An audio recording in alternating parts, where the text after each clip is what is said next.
गुलाब सिंह जी, अभी जन समस्याओं को लेकर क्षेत्रीय लोगों के साथ आपकी मीटिंग चल रही थी, क्या मामला है? देखिए, ये वो बहुत गरीब लोग वो हैं तबके के जो रेडी ठेली लगा करके अपने परिवार का भरण पोषण करते हैं, अपने माता पिता की देखभाल करते हैं बुजुर्गों की।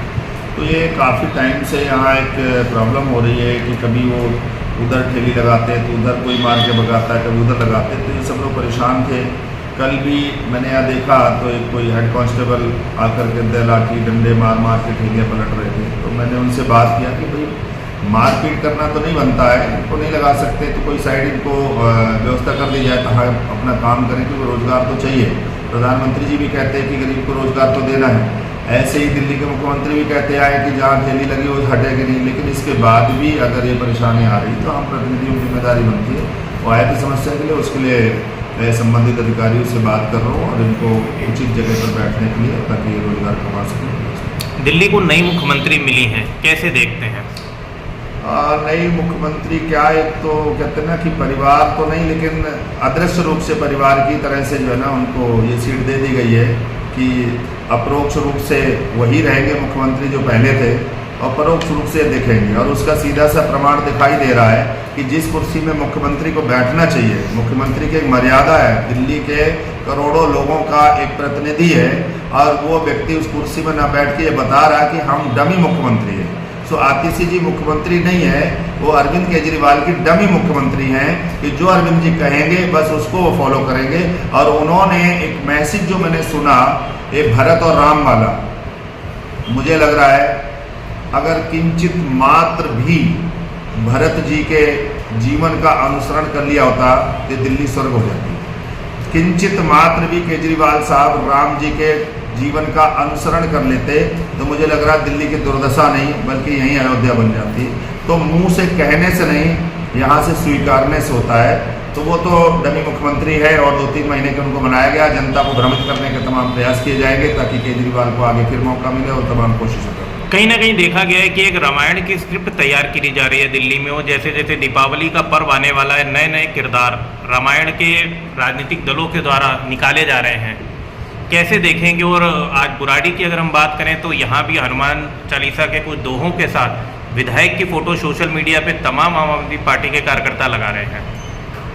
देखिए, इसमें पीछे माननीय विधायक जी के स्पीच में सुन रहा था, बुराड़ी के विधायक जी की, कि लोग बरसाती मेंढक बन करके निकल के आ रहे हैं।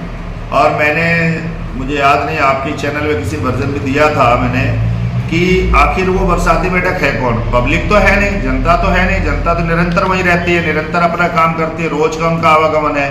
तो आखिर बरसाती मेंढक है कौन?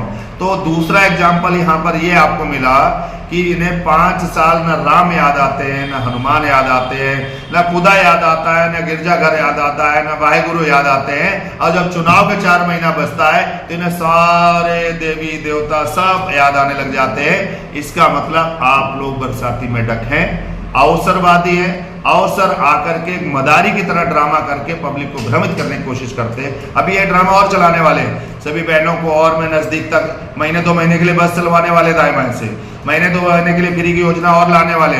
किसी न किसी तरह से सत्ता हथियाना है और बरसाती मेंढक की तरह अपना फायदा उठा करके जाना है। बुराड़ी के विकास को लेकर बड़े वादे किए गए हैं और जिस तरीके से बुराड़ी के हालात हैं, कैसे देख रहे हैं? पिछली बार पंचवर्षीय योजना में पीछे जो निकल गया उसमें समथिंग 1800 या 2700 करोड़ कुछ ऐसा माननीय विधायक जी ने बताया था कि मैंने बुराड़ी में पैसा लगा दिया। अब ये नया 5 साल और इन्होंने लगाया होगा तो मुझे लग रहा है कम से कम 5000 करोड़ रुपए बुराड़ी में पैसा लग चुका है, जो जनता की नेक कमाई के सरकार द्वारा वहां पर आता है। लेकिन बुराड़ी की दुर्दशा तो 2013 से पहले से भी बदतर हो गई।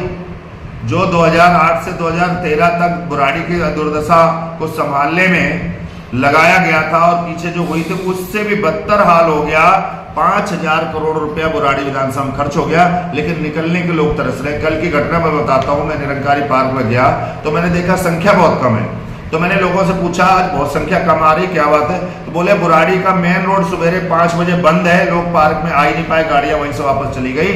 आप समझ सकते हैं इससे बड़ा दुर्दशा क्या होगी इस क्षेत्र के लिए। तो बुराड़ी में विकास नहीं हुआ, लोगों का विनाश किया गया है। 6-6 फुट घर नीचे चले गए घरों में, गरीब लोगों का वो घर नहीं बना पा रहे हैं, पानी के नाले कनेक्ट नहीं किए जा रहे, लूट पड़ रही है। कल की घटना है, वहां पर हम गए थे मुकंदपुरा डी ब्लॉक में, मतलब मिली जुली सरकार, ठेकेदारों से मिल करके इनके प्रतिनिधि लोग बात कर रहे हैं। उनसे क्या तुम्हें लालच पड़ा हुआ है कि आप गलत रोड बनवा रहे हो? एक तरफ 60 फुट रोड है, दूसरी तरफ 60 फुट है, बीच में 150 मीटर आप जो है ना उसको आप 30 फुट बनाना चाह रहे हैं। क्या लालच है उनसे? कौन सी जमीन बचाना चाह रहे हो? तो ये इनका भ्रष्टाचारी चेहरा धीरे धीरे जनता के बीच में सामने आ रहा है। एमसीडी में केजरीवाल मॉडल की चर्चा रही है, लगातार बताया जा रहा है। अब एमसीडी में भी सरकार है, दिल्ली सरकार भी है, लेकिन सफाई को लेकर बुराड़ी के लिए क्या है? अभी मैं आप ही लोगों के किसी वीडियो में देखा था, हमारे सिविल लाइन जोन के डिप्टी कमिश्नर महोदय राउंड पे थे अभी संत नगर में, यहाँ कहीं बुराड़ी क्षेत्र में, और उसमें किसी पत्रकार ने उनसे प्रश्न किया था कि यहाँ जो इंक्रोचमेंट है और यहाँ पर जो कम गाड़ियाँ हैं, यहाँ पर गायें सड़कों पर हैं, यहाँ पर सफाई नालों को है, तो उनका कहना था मेरे पास संसाधन नहीं है, मेरे पास एक ही गाड़ी है, मैं गाड़ी कहाँ से गाय उठाऊं, कहाँ से करूं। इससे पता चलता है कि 1.5 साल से ज़्यादा हो गए आम आदमी पार्टी की महापौर को बने हुए, दिल्ली में नगर निगम में भी उनकी सरकार और दिल्ली में भी उनकी सरकार, लेकिन अभी तक ट्रक गायों को उठाने के लिए नहीं है, उनके पास इंक्रोचमेंट मलबा हटाने के लिए उसके पास साधन नहीं है।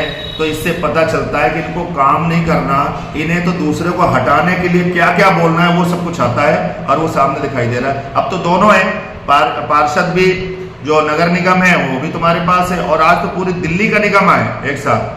बीजेपी ने तो अलग अलग दिल्ली को चलाया 3 भागों में, तो भी इससे अच्छा रखा।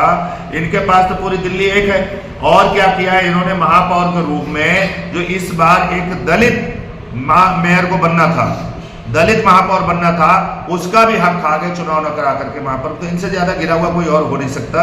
इनके बस का काम कुछ नहीं है, इनका काम ही लूटना है और दिल्ली को लूट कर रख दिया।